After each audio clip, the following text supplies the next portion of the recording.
Remember channel surfing? Well, this is stream surfing. Movie reviews from your favorite streaming services chosen at random. I take 6 streaming platforms, 3 paid and 3 free, roll some dice, and review whatever I land on.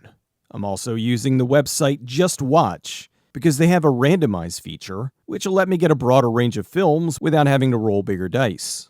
Also, my wonderful son built me this Teenage Mutant Ninja Turtles themed dice tower, which he modified from an existing set. There's some more changes which I'll introduce as they arrive. Anyway, for the first episode, I'm doing a double feature. Let's start with movie number 1. I need to roll to see where I'm watching. Fossum. Now to roll for the genre. 9 is comedy. Now to roll for the movie. 11. 11 is Bickford Schmeckler's Cool Ideas. That's certainly an interesting title. I'm gonna guess it's a wacky stoner comedy. Let's find out. Well, that was something. Bickford Schmeckler's Cool Ideas is from 2006 and was written and directed by Scott Liu. Not a stoner comedy per se, but was possibly written while high. The movie's about the brilliant oddball Bickford Schmeckler. He's a college student living in a frat house, but is most certainly not a frat bro. He's working on his magnum opus, his book of cool ideas. Only the book is more than just cool ideas. It's this amazing look at the world that can shatter the foundations of reality if you read it. One night during a toga party, he heads out of his room and accidentally leaves his door unlocked. While he's gone, his room is invaded by the super hot nymphomaniac Sarah. She's drunk, reads the book, and it blows her mind. So she takes it and gives it to her boyfriend, who throws it in the trash. Bickford then goes on a quest to try to reclaim the book, as it's passed all over his college campus. This was both good and bad. The good was, I liked the idea and seeing all the reactions to the people who read the book. They showed just enough to make you think this was some amazingly brilliant screed, but never to the point of where it spoiled itself.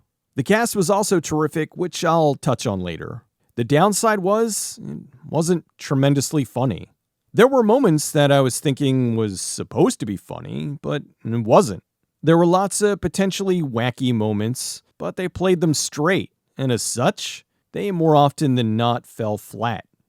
What's the black spot in the middle mean? That's my clitoris. I'm not saying they had to make this a slapstick comedy, but choosing to play the whole thing as kinda serious, it didn't work overall, at least for me. That doesn't make it bad, but ultimately, it should really have been better. On paper, it sounds like it should be funny, but it never got more than a mild chuckle out of me. Bickford Schmeckler's Cool Ideas I really wanted to like, but it just kept feeling like it was missing something. Patrick Fugit did a good job of playing the weirdo lead. The supporting cast was also quite good. Olivia Wilde, John Cho, and Matthew Lillard. I also liked a little cameo with Thomas Lennon and Robert Ben-Garant playing cops in an homage to Reno 911. However, the film as a whole, I thought it just didn't gel. It was produced by the Weitz brothers, and so I was thinking there might be some of their magic in there, but it's a far cry from American Pie. I kept feeling like it was going somewhere and kept hoping it would eventually win me over, but it never happened. So sadly, I'm giving Bickford Schmeckler's Cool Ideas a mediocre. Really fun ideas delivered in a mid-package. Thanks for watching, everyone. I'll see you right now. On to movie number 2. Let's see where I'm watching. Pluto TV. Now roll for the genre. 12 is crime. Now to roll for the movie. 16. 16 is The Workwife. Is this another Lifetime movie? We shall see. Okay, that wasn't a Lifetime movie, but I do think it was made for TV. There were several times where it faded to black, which obviously was for commercial breaks. Anyway, that doesn't mean it was bad at all, just that it was made for TV somewhere. As I discovered, there's been some pretty cool made-for-TV films over the years. They aren't all bad. Anyway, The Workwife is from 2019 and was directed by Michael Pfeiffer. It's about Lisa and Sean. Sean's been out of work for a while and is getting ready to start a new job at an advertising agency. While there, he meets his new assistant, Jen. She lets him know that while they're at work, since they'll be spending most of their time together, he could consider her his work wife. Things are going along well, but then Jen lets Sean know that she has a crush on him. She then proceeds to try to start an affair, and when he rejects her, she does everything she can to try to mess up his life. So Sean is trying to keep Jen out of his pants because he really needs this job since he's been out of work for months. She's not going to take no for an answer and tries repeatedly to mess things up with his wife in the hopes that he winds up in bed with her. This was entertaining, dramatic cheese. You know early on where the story's headed, and that's okay. Back around 2010, I met Serena Vincent, who played Jen. I knew her from Not Another Teen Movie. I have to say, she's one of those people who is pretty on film, but is even prettier in person. Absolutely beautiful lady and very sweet. Had a brief chat with her about Cabin Fever and a few of her other films. Anyway, Vincent plays the manipulative Jen, and wow, they went really hard on the sex appeal with her. Lots of shots of her walking away.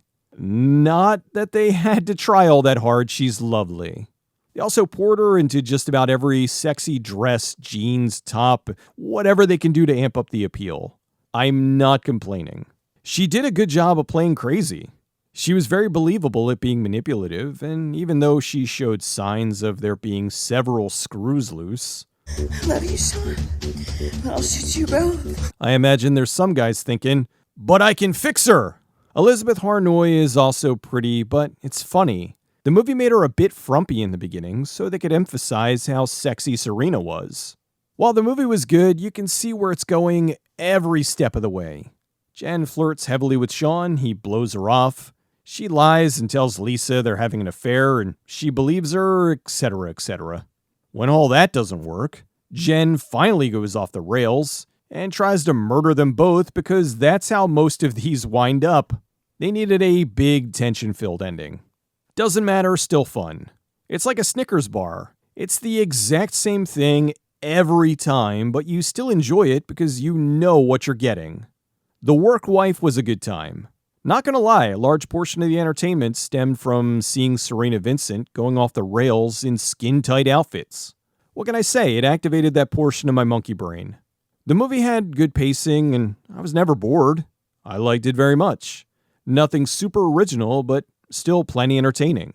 Sometimes, that's more than good enough. The Workwife gets a thumbs up. That's the first two. Lots more of these to come. Thanks for watching, everyone. I'll see you next time.